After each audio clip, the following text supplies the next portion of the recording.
Magandang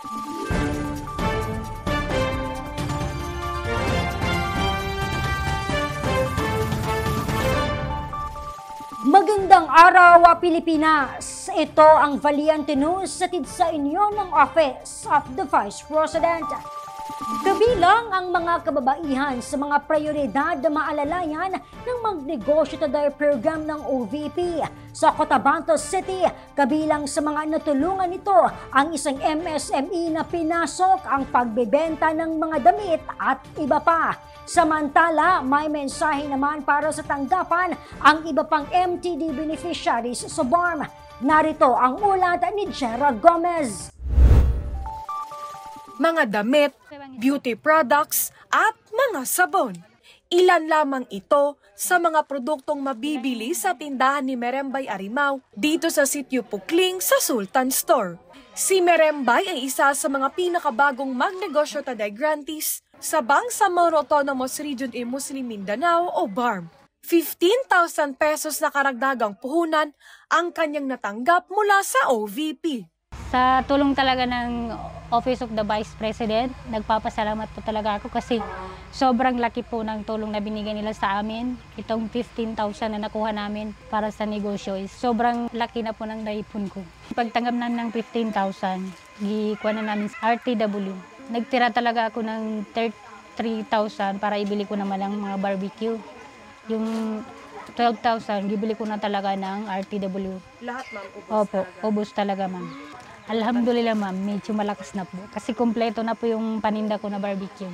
Lahat yung, alam mo yung nag-request ng mga customer, sabi niya, ma'am, wala kang isaw. Sabi ko, sige bukas, magbili ako ng isaw. Tapos yung mga fishball, quick, lahat-lahat na lang. Yung nagapastil, kagikit, para sa negosyo. Para medyo maglago. Sana po, marami pa pong matulungan ninyo na kagaya ko at saka yung mga iba dyan. Hands-on si Merembay sa pagpapatakbo ng kanyang negosyo. At pinakamabenta raw sa kanyang mga paninda ang... Itong mga t-shirt ko ma'am, ay ito ma'am, 130 ito. Ito, 130. 50 yung short ko. Tapos itong mga hijab ko ma'am is 200. Tapos ito, 120. Yung mga terno pang bata, 130, 150. Depende po sa klase, ma'am. May sizes po tayo, ma'am. Tapos itong mga t-shirt ko, ma'am, is 95. Panlalaki? Oo.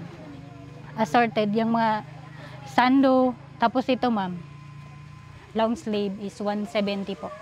Ang bestseller ko po, like dito, ma'am, yung ma'am pang bata. Yung short, at saka yung terno na maliliit, ganito. Ito, ma'am, is... Magkano yan, ma'am, yung shorts? Itong short, ma'am, 100. Tapos ito, 65. Pair na? Pair na. Tapos ito, ma'am, 50. Kay sando. Depende sa design po. Depende, ma'am. Minsan, kapag may mga kwan dito, maraming magbili. Minsan, 1,000 plus, may 500. Kasi yung iba, ma'am, hindi kasi kaya nila magbayad ura-urada. Nagakwan lang sila ba? Hulug-hulugan ba? Everyday maghulog sila sa akin ng 50, 100. Hanggang sa hindi pa mag 1 month, ma-paid nila yung kinuha nila sa akin ng mga RTW. Makikita rin sa official Facebook account ni Merembay ang kanyang binibenta. Yung mga taga dyan sa Mitsayap, kuhan ko lang po, LBC ko lang. Tapos ang bayad nila sa akin is chikas lang. Kaya mga kilala ko rin minsan. Tapos pero ma'am, yung iba ma'am, hindi ko na ginabigyan yung iba kasi baka ma-scam. Si Merembay, Romnick at Tatay Fernando ay kabilang sa 62 mga MSME na naalalayan ng Magnegosyo Today program sa BARM ngayong taon. Narito naman ang kanilang mensahe para kay Vice President Inday Sara Duterte.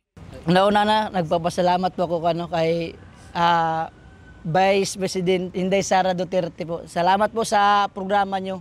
At sana marami po kayong matulungan, hindi lang ako. Saka ipagpatuloy nyo po yung magandang programa po ninyo. Kasi maraming tao pang nangangailangan talaga. Inday Sara Duterte, nagpapasalamat po ako lalong-lalo na sa MTD, Magnegosyo Today sa Office of the Vice President dito sa Cotabato Satellite Barm sa pamunuan ni Ma'am Suhaira Abbas. Maraming salamat po sa inyo, sa inyong mga staff na na walang sawa na binibigyan ng suporta ang mga kagaya ko na maliliit na negosyante, na sana ito po ay daan na para umangat kami ng kahit papano ng konti at hindi naman para yumaman kami, para rin makatulong sa kapwa namin. Ito po yung mga objective namin na ipalaganap namin sa aming kababayan. So maraming salamat po talaga sa tulong ng MTD. Sana bilang utang na loob mapalago namin ito, mapalago namin. Maraming salamat talaga sa Office of the Vice President kasi po mas lalong lumaki yung tindahan ko po. Yung paninda ko na RTW. Tapos malaking tulong na rin po sa aming pamilya. Mula rito sa Cotabato City, ako po si Jera Gomez. Lahat para sa Diyos, bayan at pamilyang Pilipino. Valiente News. Abangan ang iba pang mga balita dito lamang sa Valiente News. Ako si Claudette Loreto para sa makabuluhan, naninindigan at matapang na mga ulat at impormasyon. Maraming salamat.